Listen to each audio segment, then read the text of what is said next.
3 آیتیں کوئی مسلمان روزانہ یاد کر لے تو 10 سال میں حافظ قرآن ہو جائے گا۔ ایسے کتنے 10 سال گزر گئے ہمارے؟ جو 20 سال کا ہے اس کے 10 سال گزر گئے، 2 دہے۔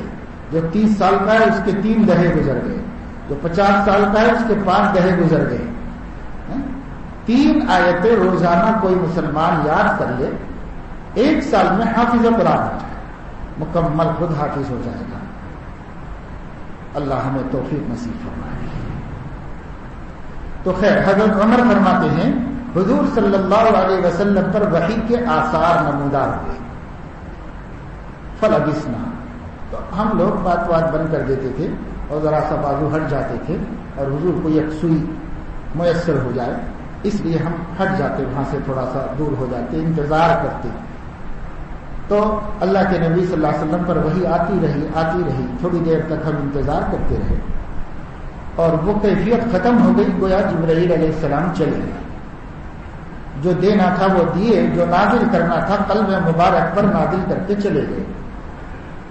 تو حضور اکرم صلی اللہ علیہ وسلم نے وحی ختم ہونے کے ساتھ ہی جو صحابہ کی طرف متوجہ بیٹھے تھے تو قبلے کی طرف پلٹ گئے، اور قبلے کی طرف پلٹ کر کے دونوں ہاتھ اٹھائے، اور اس کے بعد آپ نے عرض کیا کہ اللہم زدنا ولا تنقصنا واکرمنا ولا تہنا واعطنا ولا تحرمنا وآثرنا ولا تؤثر علینا وارض عنا وارضنا۔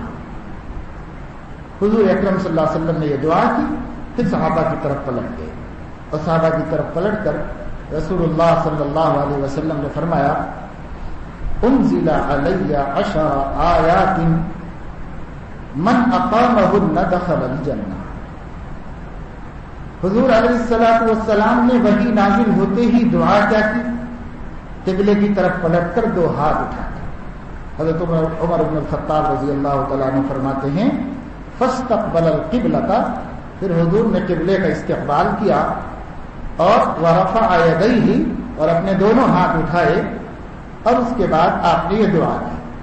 اس سے معلوم یہ ہوا کہ عام حالات میں دعا کے لیے ایک ادب یہ ہے کہ قبلہ رخ ہو جائے، استقبال قبلہ ادب ہے۔ دوسرا ادب یہ ہے کہ ہاتھ اٹھا کر دعا کرے۔ جو دعائیں چلتے پھرتے اٹھتے بیٹھتے پڑھنے کی ہیں اس میں ہاتھ اٹھانا نہیں۔ مثلا نیند میں سے اٹھنے کے بعد دعا پڑھنا سنت ہے، اس میں ہاتھ اٹھانا نہیں۔ اور بیت الخلاء کے باہر دعا پڑھنا سنت ہے، اس میں ہاتھ اٹھانا نہیں۔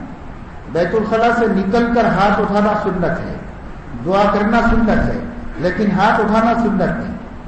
پھر وضو سے پہلے دعا پڑھنا سنت ہے، لیکن اس میں ہاتھ اٹھانا سنت نہیں۔ وضو کے درمیان ایک دعا سنت ہے، اس میں ہاتھ اٹھانے کی کوئی سنت نہیں۔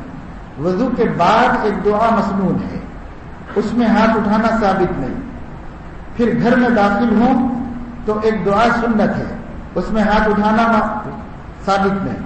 پھر جب گھر سے نکلے تو ایک دعا ثابت ہے، لیکن اس دعا میں ہاتھ اٹھانا نہیں۔ پھر رستے میں اگر گلیوں سے جا رہے ہیں تو تیسرا کلمہ پڑھنا سنت ہے، لیکن اس میں ہاتھ اٹھانا نہیں۔ مارکیٹ سے گزرے تو چوتھا کلمہ پڑھنا سنت ہے، اس میں ہاتھ اٹھانا نہیں ہے۔ کوئی معذور، بیمار، لاچار، پریشان حال آدمی نظر آ جائے تو ایک دعا سنت ہے، لیکن اس دعا میں ہاتھ اٹھانا نہیں ہے۔ رستے میں اگر کوئی ہم سے بھلائی کر دے تو ایک دعا سنت ہے اور اس میں ہاتھ نہیں اٹھائے جائے گا۔ اسی طرح مسجد میں داخل ہونے سے پہلے دعا پڑھنا سنت ہے بغیر ہاتھ اٹھائے۔ مسجد سے نکلتے وقت دعا پڑھنا سنت ہے بغیر ہاتھ اٹھائے ہوئے۔ اگر ہم صبح کریں تو دعا مسنون ہے، اور شام کریں تو دعا مسنون ہے، لیکن اس میں ہاتھ اٹھانا سنت نہیں۔ بیوی سے ملے تو دعا سنت ہے، اس میں ہاتھ اٹھانا مسنون نہیں۔ بیوی سے ملنے سے فارغ ہو جانے کے بعد دعا سنت ہے، لیکن اس میں ہاتھ اٹھانا سنت نہیں۔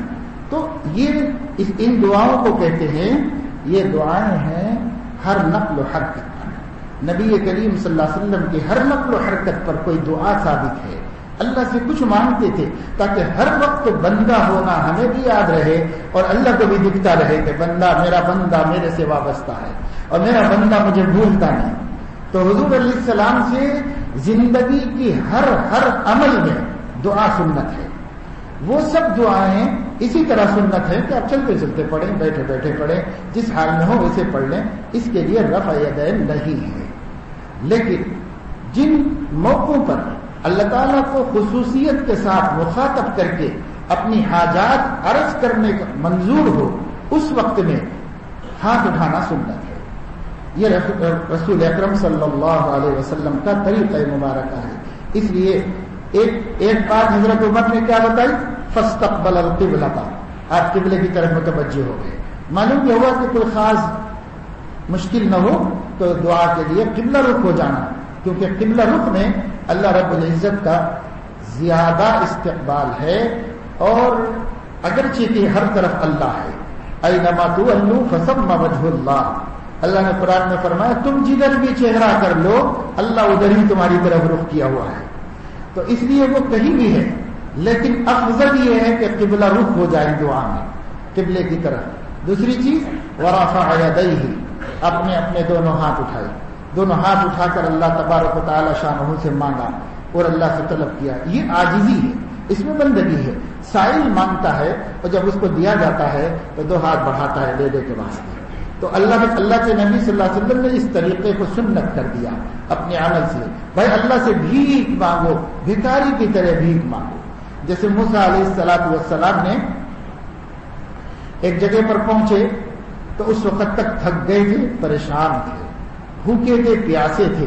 کیسی دعا مانگی, رب انی لما انزلت الی من خیر فقیر, پروردگار اس وقت تو آپ جو بھی میری مدد کر دیں میں اس کا بھکاری ہوں.